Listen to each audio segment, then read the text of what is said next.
Hey, gardeners and growers.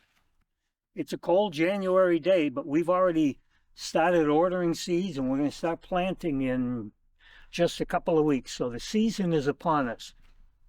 I'm headed to Concord to the state lab building because just got this piece of paper in the mail. It's my nursery and plant dealer license for the state of New Hampshire. A lot of you probably don't know what this is, and a lot of you probably need one and don't know it. So I've got the car loaded up with video equipment. We're going to go talk to the director of the plant licensing division, and we'll see you over there and get this straightened out. We're here today with Kara Seeger, who is, you're in charge of this licensing division. I am. I'm the division director and the state entomologist. So you're the state entomologist. Yes. And with Morgan Doobie, who is the senior inspector for the nursery, primarily nursery division. Yep, the nursery licensing And program. you're an entomologist Yes. too, so you're the bug person. We are both the bug Okay. people. So the licensing division, you're the entomologist. Are they linked, or are they kind of two separate things? It's the same program. And so our mission really is to protect New Hampshire's agriculture and the environment from dangerous plant pests like insects and diseases. And so we do a number of different functions in order to fulfill that mission. There's nothing like a live plant to move a live plant pest. And so part of our protection function is to regulate the nursery industry to make sure that we're not moving live pests. I often say, our real role is that we want to support the trade in plants and plant parts, but not the trade in plant pests. And so licensing nurseries is part of many of the different functions that we do. Now let's look at this basic reason of why we're here today. And this is my New Hampshire Plant Dealer's license issued to the Veggie Clinic, expires the 31st of December 2024. My new one is on the way, correct? So what is this? So the state of New Hampshire statutorily requires anyone who is selling nursery stock to have a plant dealer license. And New Hampshire defines nursery stock very broadly. So it's any woody or herbaceous plant that is intending to be planted. Any plant that has roots is considered nursery stock. What is not considered nursery stock in New Hampshire are things like cut flowers or produce that is sold for consumption, cut Christmas trees, wreaths, dried herbs, things like that. But if the plant has roots on it and it's supposed to be planted, whether it's in a pot in the house or whether it's outside, that is considered nursery stock under the New Hampshire rules. So I cut vegetables, my tomatoes, my peppers that I bring to the farmer's market. I don't need one of these. Right. You do not need that because it's not a plant that is intending to be grown. It's sold to a customer for the customer to grow out. And cut flowers, you obviously answered that already.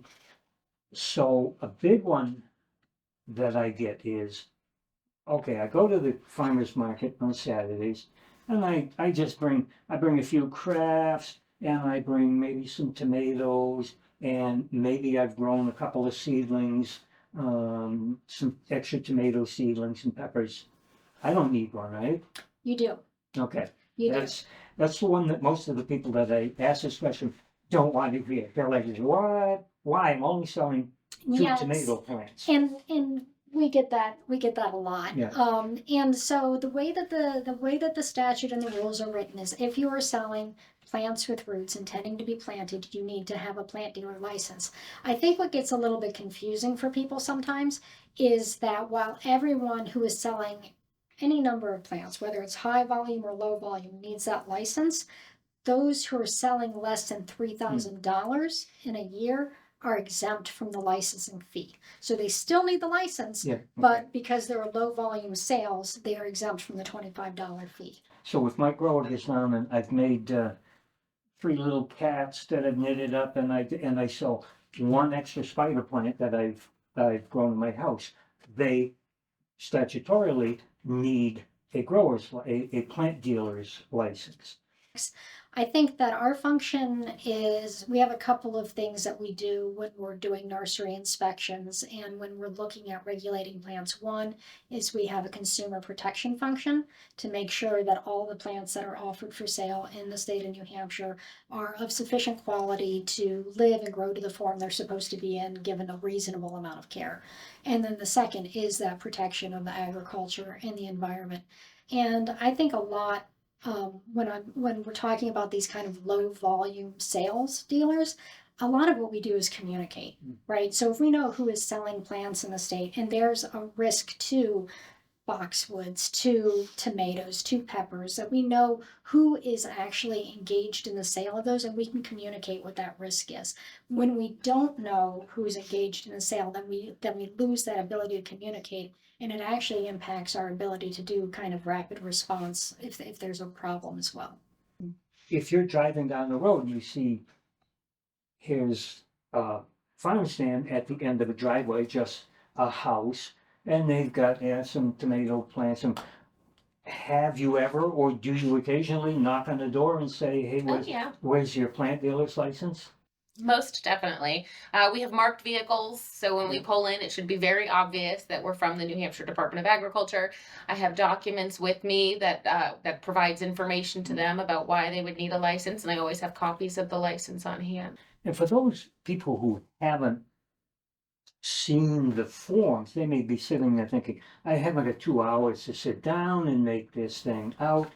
I mean, I made mine out in, like 5 minutes. I have a copy here. The first 2 pages are just information on changes within the department for the year, definitions. The actual application form is just 1 page.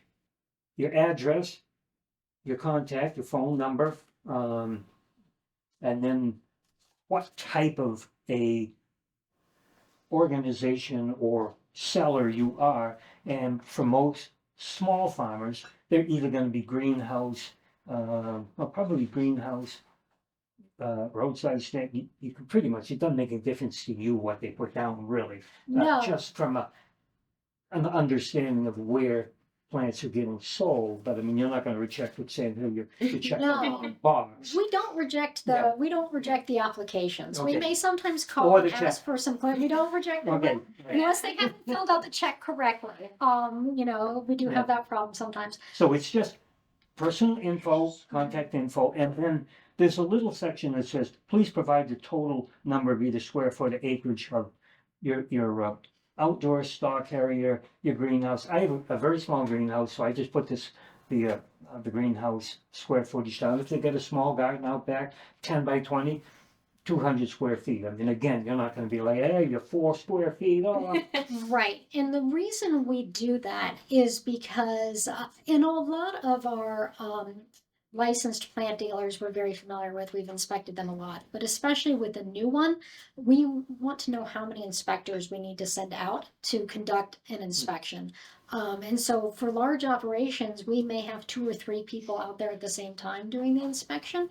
And so we like to have a general idea of how big the operation Yes, is. you're talking general, a big greenhouse Right. operation, Right. and not, hey, there's my garden over there. Right, that only 2 takes one containers, yeah. inspector. So, and that's pretty much it. And probably the most important detail on here that we get the most confusion over, again, is this licensing application fee.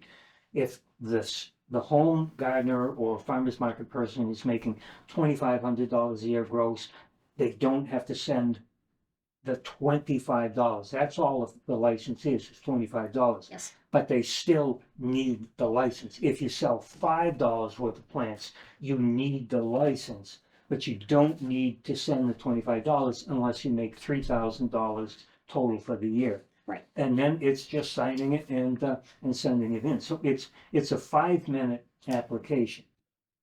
what's the purpose of what you do? You touched on it, but the bottom line is when somebody says, why should you do that? Why do you guys always have to interfere in my life? But I think it really does come down to protecting agriculture and the environment. We do have that consumer protection function I talked about earlier, but we spend, besides just doing inspections, we spend a lot of time looking for pests and diseases that are a risk to agriculture, and there are some serious ones out there. There's a disease called Ralstonia solanacearum race 3 biovar 2, which is a real mouthful. And it is a wilt of tomatoes, potatoes, and other solanaceous crops. It could be very damaging to agriculture throughout the U.S. It's considered a select agent. And so it also can be moved on geraniums. And so there's a lot of programs offshore to make sure that the geranium cuttings that come into this country are clean. Invasions was a big one a couple years ago. Yep. And so we really are trying to make sure that those diseases that and those insect pests that could really damage our agriculture economy and the environment are not being spread through trade. And so, like I said at the beginning, it's about supporting the trade in plants and plant parts and not supporting the trade in plant pests is really what we are trying to do. You guys don't seem too scary in terms of calling and asking questions of. So I think people, one thing that they should take away is that you guys, the bottom line, you're here to help them optimize their business and to keep their little tiny backyard garden and the large food producer producing healthy products with the highest return on investment that they can get, and that they don't have to take any type of medication before they call you. They shouldn't have to. No, well, that's good to know. Unless you guys have anything else to add from there. Well, I think part of that communication and why we like to have people licensed as they are required to do is when we do find, say, if we find a pest in an area, if we know who else in that area is growing, then we can do more survey to see if that pest has spread. And so even if you're just a small grower, that's still a part of your income. It's part of your lifestyle. It's part of what you're doing. And so if we don't know you're growing, we don't know that you're potentially impacted. And we don't know that you're potentially part of this pathway. Maintaining the database of the list of the plant growers and plant dealers really helps us maintain a relationship with them in that industry. And so when something comes up, they know who we are, they welcome us on their property, and we help figure out whatever, and organize in whatever way we can to mitigate any problem that may. I found this enjoyable and educational. Hopefully, we've answered some of the questions that people have about this little piece of paper that causes a lot of people some headaches. And we want to thank both of you guys and keep up the good work. And for those of you out there, if you need some info, these guys are really approachable and they're there to help you. So Kira and Morgan, thank you so much, and we look forward to maybe talking to you again when the new system rolls. So, Well, thank you very much for the opportunity. I really appreciate your reaching out about this. thank you.